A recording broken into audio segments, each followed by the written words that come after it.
At age 50, it can very often feel that we've hit a bit of a life milestone.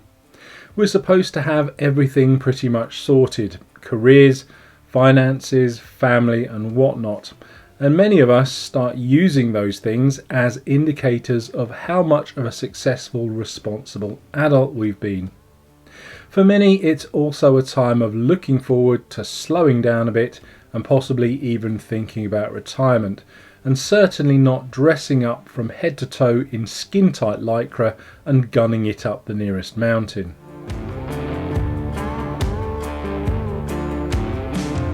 For those that have recently started cycling or returned to cycling in their 50s, I can also imagine it's a bit of a strange time. On the one hand, you're hopefully enjoying all of the benefits of getting out and about on the bike, but on the other, there's still that stuffy old responsible adult that's trying to evaluate your performance. The trouble is that, well, let's just call him Mr. Buzzkill, might not be seeing the full picture. When anyone starts cycling, it's very easy to get all too concerned with the numbers, how far, how fast, etc. And while this can certainly be useful, it can sometimes lead to people becoming disappointed by their performance, and in some cases even giving up on their cycling before they've really had a chance to get started. The good news is that these numbers are by no means the only indicators of success. If you've recently started to question yours, I would suggest asking yourself what made you get on the bike in the first place.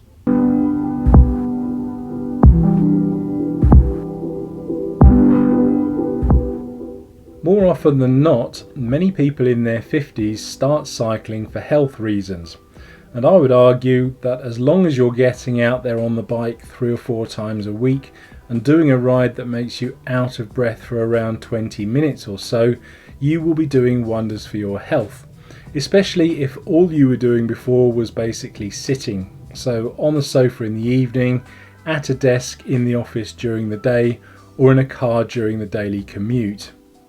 If you have been pretty sedentary up until now, getting on a bike and exercising is not going to be easy. Your first few rides will be pretty tough all round, and you're going to feel it in your entire body, but especially in your arse, arms and legs.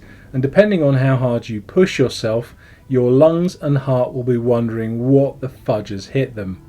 But these feelings won't last forever. If you persevere and stick with it, I can personally guarantee that you will get fitter and it will become easier. All you'll need to do then is raise your game and push yourself just that little bit more to improve your fitness further, but only if you want to, of course. Don't worry if you aren't seeing health benefits immediately. Getting fit takes a little time, particularly if you're relatively unfit to begin with. Chances are you're not going to have some dramatic fitness epiphany.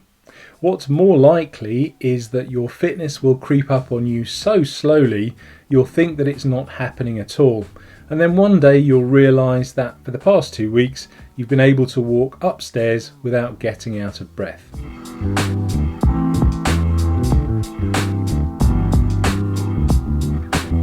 On the other hand, you may have started cycling for transport, in which case evaluating your success is pretty straightforward. You've either used a bike to get yourself from A to B, or you haven't. Yeah, okay, the rub might come if you start questioning how often you've actually done that, or how many car miles you saved, but even if riding a bike has prevented you from using your car once a week, that's a win in my eyes. On the whole, using a bike for transport is fantastic. It's clean and low cost, and in certain situations can actually be quicker than driving, particularly during rush hour. But it is kind of limited on a couple of important practical factors, mainly weather, distance, and the fact that you can only carry a small amount of stuff with you. Nowadays, it's possible to buy all kinds of waterproof clothing, and companies like Craft Cadence make completely waterproof backpacks specifically designed for cycle commuters. This is great if you only need to carry things like a change of clothes, a laptop, etc., or pick up a few bits from the local supermarket. But anything more than that and it starts to become somewhat tricky. Again, I would suggest looking at the bike as a way of reducing your car use rather than a total replacement. And if you can do that, you're doing great.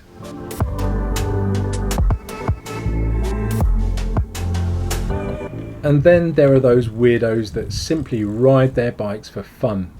They go off and explore new places or have a laugh with their cycling chums with no particular destination in mind.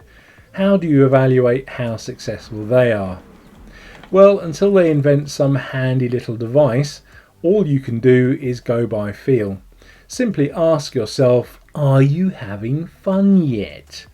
But hopefully not in a creepy way like that.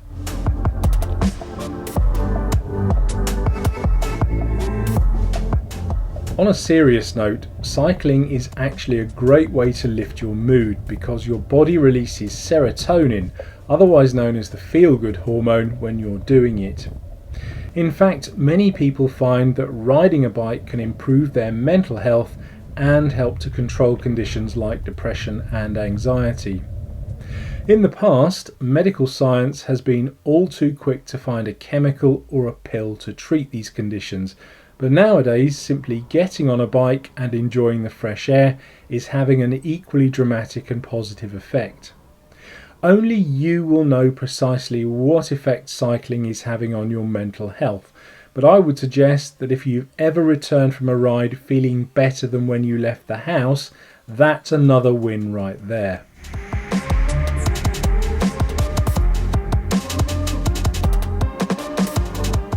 Numbers are great servants but lousy masters, and because we measure pretty much everything these days, it's also pretty easy to compare ourselves to others in similar situations.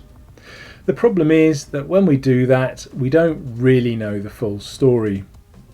It may sound a bit worn, but there will always be someone with better numbers and someone with worse numbers.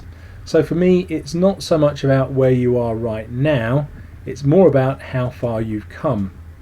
So for instance, at first glance, only being able to ride a bike 5 kilometres might not sound like much, but if you've been a couch potato all your life, are completely unfit and have never ridden a bike until now, that's an incredible achievement.